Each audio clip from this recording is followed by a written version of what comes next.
దేవునికి వందనాలు చెల్లిస్తూ ఉన్నాను.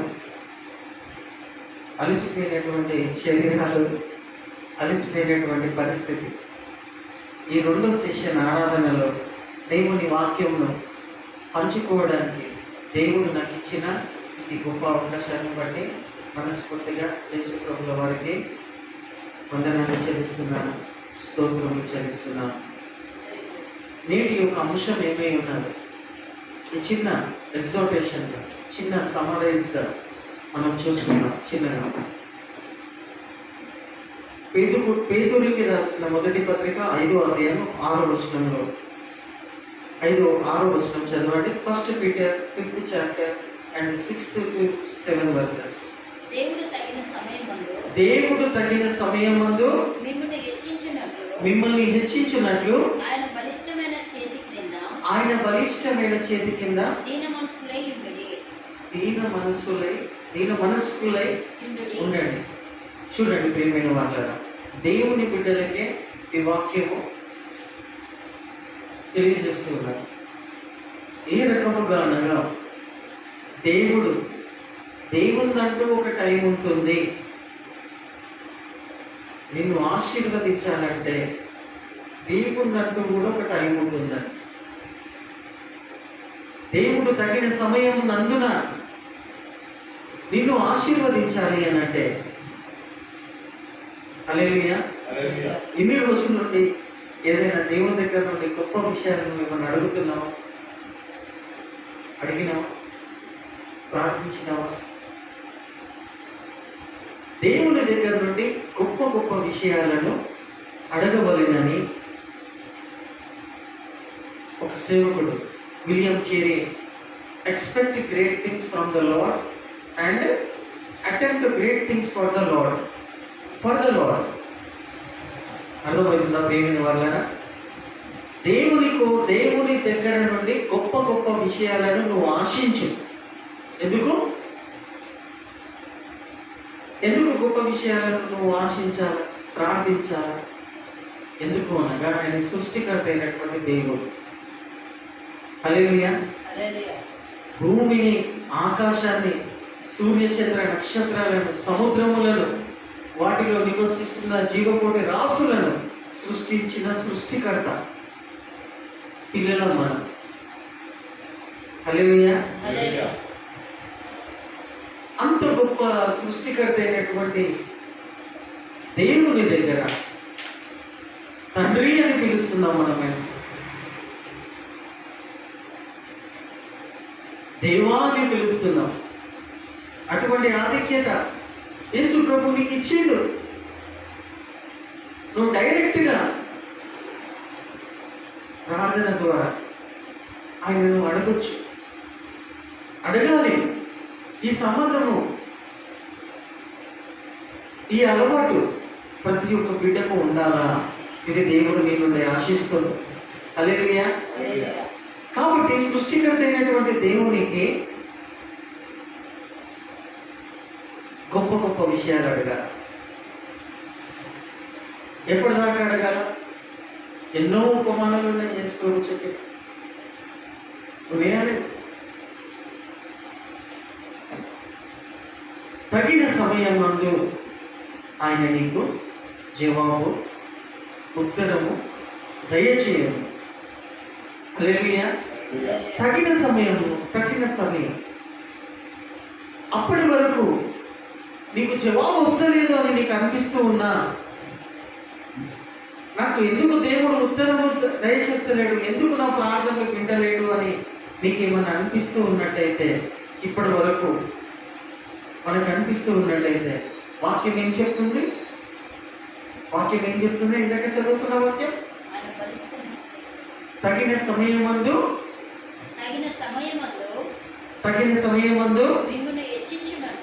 he will lift you up. Exalt చేస్తా అంటాడు, హెచ్చిస్తాడంట. తగిన సమయమందు నేను హెచ్చిస్తాడంట. ఎవరు? తండ్రి అయినది. హల్లెలూయా. నేను హెచ్చిస్తాడంట. హెచ్చిస్తాడు. అప్పటి వరకు ఆయన బలిష్టమైన హస్తముల కింద దీనులుగా, దీన మనసుకులై ఉండండి అని వాక్యం చెప్తారు. హల్లెలూయా. అర్థమవుతుందా? వాక్యం అర్థమవుతుందా? ఎట్లుండాలి? దీన మనసుకు లాగా ఉండాలి. దీనులమే మనం. మళ్ళా దీనులుగా ఉండమని పర్టికులర్గా ప్రత్యేకంగా వాక్యం ఎందుకు చెప్తున్నాము? సమ్టైమ్స్ కొన్నిసార్లు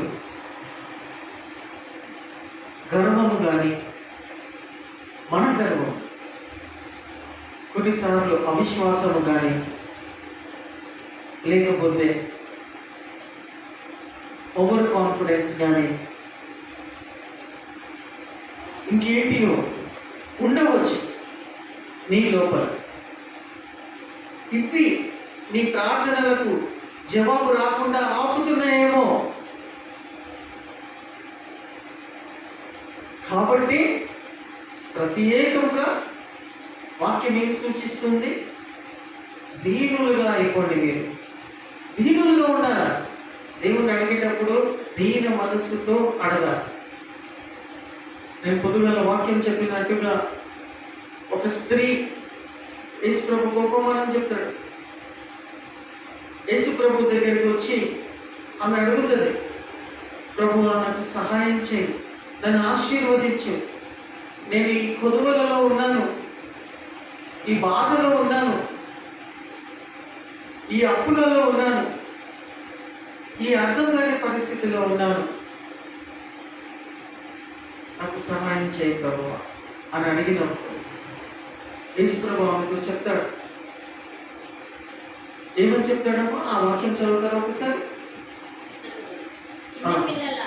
చిన్న పిల్లలారా అంటే దీన మనస్సులుగా నువ్వు కావాలి అంటే ఆ స్త్రీ ప్రభు దగ్గరికి వచ్చి ఏ విధంగా అడుక్కున్నారో, నన్ను దీవించు ప్రభువా, నన్ను ఆశీర్వదించు ప్రభువా అని ఏ విధంగా అయితే గోజాడుకున్నారో అది ఇక్కడ తెలియజేస్తున్నారు. చదవండి. చిన్న పిల్లలారా ఎన్నో వచ్చిన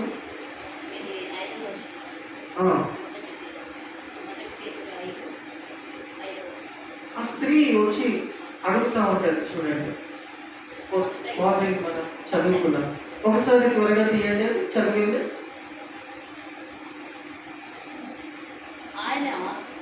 అధ్యాయం చెప్పండి. మత్తయి సువార్త 15వ అధ్యాయము 25వ వచనం చదవండి. Matthew 15th chapter 25th verse నుండి.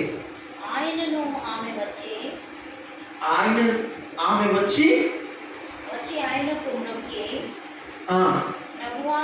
ప్రభువా నాకు సహాయము చేయమని అడిగాను.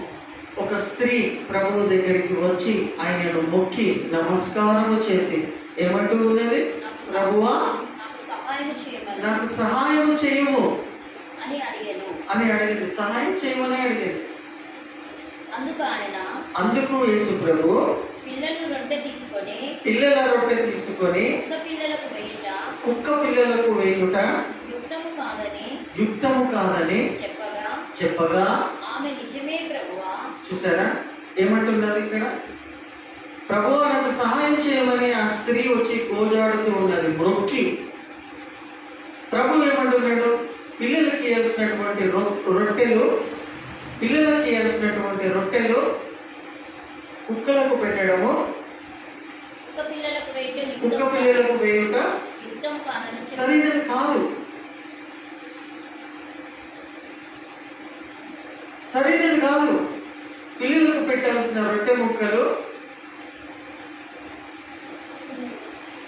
దేవుడు అంటే భయము భక్తి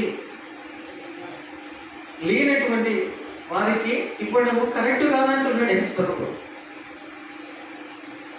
అర్థమవుతుందా? ఇక్కడ తిడుతున్నాడు దేవుడు ఆమె. రొట్టె ముక్కలు నేను ఇవ్వను, నేను నీకు సహాయం చెయ్యను అని డైరెక్ట్గా అంటున్నాడు. అదే రాయబడిన వాక్యం. అన్నప్పుడు అక్కడ ఆమె నిజమే ప్రభువా కుక్క పిల్లలు కూడా తమ యజమానుల బల్ల మీద నుండి తమ యజమానుల బల్లలో నుండి బల్ల మీద నుండి పడు ముక్కలు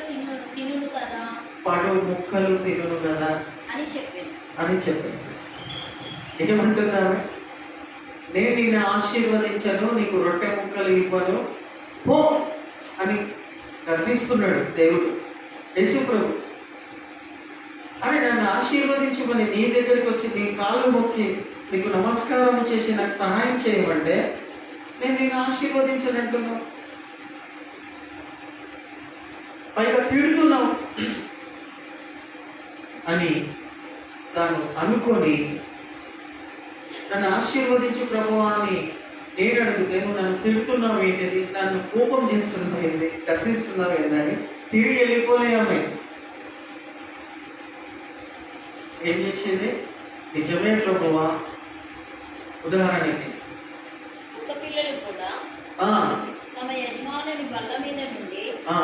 ఉదాహరణకి ప్రేమిల వారులారా, మీ పిల్లల్ని మీరు డైనింగ్ టేబుల్ మీద కూర్చోబెట్టుకొని భోజనం చేస్తున్నారనుకో, ఎవరు వచ్చి నిన్ను నాకు సహాయం చేయి, కొంచెం భోజనం పెట్టు అని అడిగినప్పుడు మీరు మా పిల్లలు కలిసి మేము తింటున్నాం భోజనం, కానీ మీకు పెట్టడానికి వీలు లేదు, భోజనం పెట్టాం, మీకు రొట్టె ముక్కలు ఇవ్వము, మా పిల్లల కోసం ఏర్పరచబడ్డది ఇది, ఏర్పరచుకొని మేము తింటూ ఉన్నాము, మీకు ఇవ్వడానికి వీల్లేదు అంటున్నాను. వీల్లేదు అని అన్న తర్వాత కూడా ఆమె వచ్చి అడుగుతుంటుంది, నాకు కొంచెం రొట్టె ముక్కలు ఇవ్వండి, కొంచెం భోజనం పెట్టండి అన్నప్పుడు ఆమె ఏమంటున్నదంటే, ఆ యజమానుడు ఏమంటున్నాడంటే, నేను పిల్లలతో కలిసి భోజనం చేస్తున్నా, నీకు ఇవ్వడానికి వీల్లేదు, నీకు అర్హత లేదు ఈ భోజనం తినడానికి అన్నప్పుడు పో అని కోపం చేసినప్పుడు ఆమె తిరిగి వెళ్ళిపోకుండా అక్కడే నిలబడి, నిజమే ప్రభువా, నీ పిల్లలు రొట్టె ముక్కలు ఆ డైనింగ్ టేబుల్ మీద కూర్చొని తింటా ఉంటే కొంచెం మెతుకులు కింద పడతాయి కదా, కొన్ని రొట్టె ముక్కలు కింద పడతాయి కదా, అవి చాలు ప్రభువా అంటుంది. అవి నా జీవితం దండం అయిపోతుంది, నాకు చాలా అంటుంది. ఆ ఎంగిన మెతుకులు, ఆ రొట్టె ముక్కలు నాకు చాలు, నాకు అదే చాలు, నువ్వేమన్నా తిట్టుకో, ఆ ఎంగిలి మెతుకులు ఆ రొట్టె ముక్కలు చాలు ప్రభువా అంటుంది. అంత తిట్టినా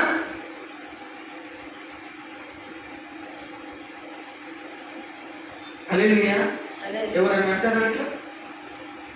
ఎవరైనా అంటారా దేవుని బిడ్డలు జ్ఞాపకం పట్ల ఉందా? ప్రభువా నన్ను దీవించు, ప్రభువా నాకు సహాయం చేయని ఆయన దగ్గరికి వెళ్ళి అడిగినప్పుడు నీకు ఆశీర్వదించడం, నీకు సహాయం చేయడం మంచిది కాదు అని అన్నప్పుడు, ఎందుకు ప్రభువా నన్ను ఆశీర్వదించవని అంటే నీ గుణగణాలు ఈ విధంగా ఉన్నాయి కాబట్టి నీకు ఇవ్వడానికి వీలు లేదు అన్నప్పుడు, ఇట్లా జరిగినా కానీ ఇంత అన్నా కానీ కూడా నన్ను ఆశీర్వదిస్తేనే తప్ప నేను ఇక్కడి నుండి వెళ్ళాను ప్రభా, నువ్వేమన్నా తిట్టు, నువ్వేమన్నా కుక్కనే ప్రభా, ఆ బల్ల మీదకి పడుతున్న రొట్టె ముక్కలు నా జీవితానికి చాలు, మై జీవితి నేను బ్రతకగలను, నా జీవితానికి చాలు ప్రభు ఆ ఎంగిలి పెట్టుకోవాలి ఆ రొట్టె ముక్కలు అన్నందుకు వెంటనే యేసు ప్రభు ఏమన్నాడు చూడక, ఇది వచనం చదవండి. అమ్మా నీ విశ్వాసము గొప్పది. హల్లెలూయా. నీవు కోరినట్టే నీకు అవునుగాక. హల్లెలూయా. దేవుని బలిష్టమైన హస్తముల కింద దీన మనస్కులై ఉండండి అనే మాటకు అట్లా తగ్గించుకోవాలి. నాకు అలా అనిపిస్తుంది. నేను ఉపమానం తీసుకుంటా, మనమందరం కూడా దీన మనసుకు అంతగా తగ్గించుకోవాలి. నువ్వు తిట్టు ప్రభువా, నువ్వు ఏమన్నా చేయగానే నన్ను ఆశీర్వదించు. ఎస్, కుక్కనే, కుక్క గుణం కలిగిన దాన్ని కావచ్చు, పాపిని ప్రభువా అని అనడం, అనుకోవడంలో ఏమవుతుందమ్మా? నీకు ఉన్న గుణగణాలు గర్వం కావచ్చు, అవిశ్వాసం కావచ్చు, అది అడ్డొస్తున్నాయో, అవును ప్రభువా నన్ను క్షమించి నాకు సహాయం చెయ్యి అని అనుకోవడంలో, చెప్పుకోవడంలో నీ కిరీటాలు ఏమైనా కింద రాలి పడిపోతున్నాయా? నీ ముత్యాలు ఏమైనా పడిపోతున్నాయా? హల్లెలూయా అనలేమా? హల్లెలూయా హల్లెలూయా. హల్లెలూయా. నిన్ను నువ్వు తగ్గించుకోవడం అని అంటే దీన మనస్కులై అనే మాటకు నేను యేసుప్రభు చెప్పిన ఉపమానం చూపిస్తున్నా. కాబట్టి ప్రియమైన వారులారా, తగిన సమయం మందు దేవుడు ఖచ్చితంగా గొప్ప విషయాలు అడగండి. గొప్ప విషయాలను అడుగుతూ ఉన్నాం. ఈ సంఘం గురించి అడుగుతూ ఉన్నాం. ఈ సంఘము మెగా చర్చిగా కట్టబడాలని, ఈ ఓపెన్ ప్లేసెస్ లో దేవుడు ఇచ్చిన వాగ్దానాన్ని, దేవుడు ఇచ్చిన దర్శనాన్ని అది నెరవేర్చబడాలని మనము ఎడతెగకుండా, పరిస్థితులు అనుకూలించకుండా, కొన్నిసార్లు మనం దేవునికి అనుకూలంగా లేకున్నా అడుగుతూనే ఉన్నాం. అంటే గొప్ప విషయాలు అడగాల దేవుడి దగ్గర. హల్లెలూయా. ఎలా ఉండి అడగాల? నీ చిత్తమే నెరవేర్చబడును గాక, కానీ నాకు కావాలి ప్రభు అని మొండి పట్టుతో, సిగ్గుమాలి మాటి మాటికి అది నువ్వు పొందుకునేంత వరకు అడుగుతూనే ఉంటా. హల్లెలూయా. హల్లెలూయా. అప్పుడు దేవుడు నీ పట్ల గొప్ప కార్యములు చేసినప్పుడు, హల్లెలూయా, నువ్వు దేవుని కోసం గొప్ప కార్యాలు చేయగలుగుతావు. Attempt great things for the Lord. నువ్వు గొప్ప కార్యాలు పొందుకున్నప్పుడే కదా దేవుని కోసం గొప్ప పనులు చేయగలుగుతావు. ఇలా ఉంటారు. హల్లెలూయా. ప్రియమైన వారులారా, ఈ ఉపమానాన్ని ఎందుకు తీసుకొస్తున్నానంటే దీనులుగా, దీన మనస్కులుగా, ఏది అడ్డు రాకుండా, అవిశ్వాసం కావచ్చు, కృతజ్ఞత హృదయం లేని పరిస్థితి కావచ్చు, మరియు గర్వము కావచ్చు, ముఖ్యంగా అవిశ్వాసం కావచ్చు. నువ్వు ప్రార్థన చేస్తున్నది దేవుడు వింటలేడు, దేవుడు వింటున్నాడా అని నీకు డౌట్ రావచ్చు. అది నేను ఆపుతుందేమో, నేను దేవుడి ఆశీర్వాదాలను పొందుకోకుండా నేను ఆపుతున్నదేమో. హల్లెలూయా. కాబట్టి సరి చేసుకుందాం. మరియు చిన్న వాక్యం అది, దాని కింద అది కూడా చూసుకొని మనం ముగించుకుందాం. దీన మనస్కులై యుండుడి. దాని తర్వాత వచ్చిన చదవండి, 7వ వచనం. చూసారా? అది చెప్తూనే ఏమంటున్నాడు? 1 Peter 5th chapter 7th verse. ఆయన మిమ్మును గూర్చి ఈ విషయం అర్థం చేసుకోండి. ఆయన మిమ్మును గూర్చి చింతించుచున్నాడు. అంటే ఏది నా బిడ్డ బతుకు ఇట్లయిపోయింది, ఏది నా బిడ్డ ఇలా ఉన్నది అని చింతించుచున్నాడంట. ఆయన నీ కోసం చింతిస్తున్నాడంట. ఈ విషయం తెలుసా నీకు? హల్లెలూయా. ఆయన నీ కోసం చింతించుచున్నాడు. కాబట్టి నీ చింత యావత్తు ఆయన. సింపుల్. హల్లెలూయా. ప్రియమైన వారులారా, చింత పడడము, దేవుని బిడ్డలు చింత పడడము దేవునికి ఇష్టం లేదు. బాధపడడం, బాధలో మునిగిపోయి ఉండడం, హల్లెలూయా, దేవునికి ఇష్టం లేదు. ఏది ఇష్టం లేదు చెప్పాలి? ఆయన నీకోసం చింతించుచున్నాడు కాబట్టి నువ్వు చింతించడము ఎవరికి ఇష్టం లేదు? దేవునికి ఇష్టం లేదు. మళ్ళీ ఎట్లా? ఆలోచనలు, అప్పులు ఇవి ఉన్నాయి కదా, చింతించకుండా ఎట్లుంటాం మనం? కానీ దేవుడు ఏమంటున్నాడు? ఆ చింత యావత్తు నాకు అప్పచెప్పండి, నేను చూసుకుంటాను. హల్లెలూయా. ఏం చేయాలి? దేవుడు ఆలోచన చేయాలి. ఆ చింత రిపీటెడ్గా, కంటిన్యూస్గా, మరలా ఆయనకు, ప్రభు ఇది బాధ పెడుతున్నా, ఈ విషయం బాధ పెడుతున్నా, ఈ విషయంలో నేను బాధపడుతున్నా, నువ్వేమో బాధపడద్దంటున్నావు, చింత మొత్తం నీకు సరెండర్ చేయమంటున్నావు. ప్రభు ఎందుకు చెప్తున్నాడు? నీ హృదయము, నీ మనస్సు తేలికగా ఉండాలి, నిర్మలంగా ఉండాలి, నువ్వు దేనికోసం చింతించవు అని మనకు చెప్తూ ఉంటాడు. కాబట్టి ప్రియమైన వారులారా, ఆయన చేతి కిందకి దీనులుగా వెళ్ళాలి మనం. మరియు రెండవ విషయం ఏమై ఉన్నదంటే, ఇప్పుడు ఏదైనా విషయంలో చింతపడుతున్నట్టయితే హృదయపూర్వకముగా ఆ చింతను దేవునికి అప్పచెప్పాలి. నిండు నీళ్ళ బిందెను ఎట్లయితే గుమ్మరిస్తామో అట్లా నీ హృదయాన్ని, నీ చింత ఏమన్నా ఉన్నట్టయితే, నా చింత మన చింత ఏదన్నా ఉన్నట్టయితే గుమ్మరించాలి అంతే. అంటే ఆయనకు అంతగా చెప్పుకోవాలి. అప్పుడు ఇంకొక చోట రాయబడి, సమస్త జ్ఞానముకు మించిన దేవుని సమాధానం మీ హృదయములకు మీ మనస్సుకు కావలిగా ఉంటుంది. ఫిలిపియన్స్ 4:7 ఉంటుంది. ఎప్పుడు నీ చింత యావత్తు హృదయపూర్వకంగా నీళ్లు గుమ్మరించినట్టు ఆయనకు అప్పచెప్పినప్పుడు, సరెండర్ చేసినప్పుడు నీకు నమ్మకం ఉండాలి. నా చింత మొత్తం దేవునికి చెప్పుకున్నాను, నా బాధ మొత్తం దేవునికి సమర్పించినాను అనే నమ్మకం నీకు కలిగేంత వరకు నా ప్రార్థన ఇంత మొర, ఇంత బాధ నేను దేవునికి చెప్పుకున్నా, ఆయన విన్నాడు.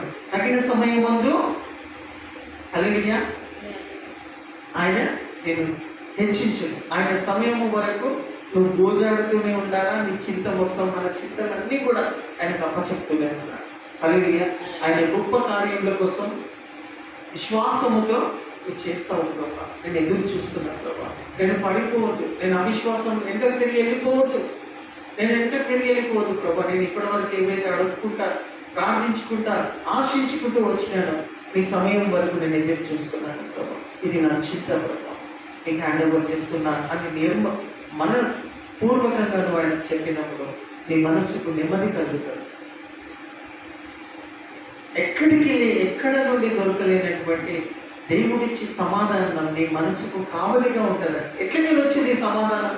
ఇన్ని బాధలు, ఇన్ని తప్పులు, ఇన్ని బాధలు, ఇన్ని సమస్యలు ఉంటే నువ్వు హ్యాపీగా ఉంటున్నావు, పీస్ఫుల్గా ఉంటున్నావు, నవ్వుతూ ఉంటున్నావు. ఎక్కడికి వచ్చిందంటే నువ్వు ఎప్పుడైతే దేవునికి నీ చింతలు, నీ సమస్యలు హ్యాండ్ ఓవర్ చేస్తావో, సమర్పిస్తావో, అప్పుడు నీకేమవుతుందమ్మా?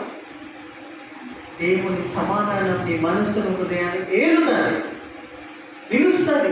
వెళ్ళడం అంటే నీ మనసు హృదయంలో ఉంటుంది. దేవుడిచ్చే సమాధానం అప్పుడు నిలబడతాయి. హల్లెలూయా. కాబట్టి ప్రియమైన వారులారా, అపవాదికి చోటు ఇవ్వకుండా, అవిశ్వాసానికి చోటు ఇవ్వకుండా, అపవిత్రమైన మాటలు మాట్లాడకుండా, నెగిటివ్ విషయాలు ఎక్స్పోజ్ చేయకుండా, ప్రియమైన వారులారా, నీ చింత, నీ సమస్తం దేవుడు చేస్తాడు కాబట్టి చెప్తూ ఉన్నాడు. హల్లెలూయా. నీకోసం చింతిస్తున్నాడని వాక్యం చెప్తాడు. హల్లెలూయా. హల్లెలూయా. కాబట్టి ప్రియమైన వారులారా, ఈ సమయంలో నువ్వు తగ్గించుకొని కొంచెం సమయం తీసుకొని, ఇగో ప్రభా, ఇక్కడ నేను బాధపడుతున్నాను, ఈ విషయాన్ని బట్టి ప్రభా అని మనోపూర్వకంగా విధికి నలిగిన హృదయం కలిగితో ఆయన సమీపంలో you must feel his presence. Hallelujah. మనం ఆయన సన్నిధిని, ఆయన సమాధానంలో మన హృదయం వెళ్ళాలి. అది ఆయన కోరిక. దేవుడిచ్చే సమాధానం, దేవుడిచ్చే నెమ్మదే మన మనసును, హృదయాన్ని వేయాలి, రూల్ చేయాలి. ఇంకేం ఉండడానికి వీల్లేదు. ఏమన్నా ఉంటున్నదంటే అది నీ అవిశ్వాసం వల్ల నేను మనసు, హృదయం చేర్చుకొని బాధపడుతున్నావు. అర్థం చేసుకో వాక్యం. హల్లెలూయా. ఆ స్త్రీ చెప్పినట్టుగా నువ్వు చెప్పాలి, మనం చెప్పాలి, నేను చెప్పాలి. ప్రభు, yes Lord, I'm like this. నా గుణమే ఇంత ప్రభు, నా బ్రతికే ఇంత ప్రభు. ఆయన నన్ను ఆశీర్వదించు, నాకు సహాయం చేయకు. కొన్ని నిమిషాలు తీసుకొని ప్రార్థన చేసుకుందాం. ఇటువంటి మాటలను దేవుడు మీ వినికిడిలో, మనందరి వినికిడిలో దీవించి ఆశీర్వదించి నడిపించుకుంటారు.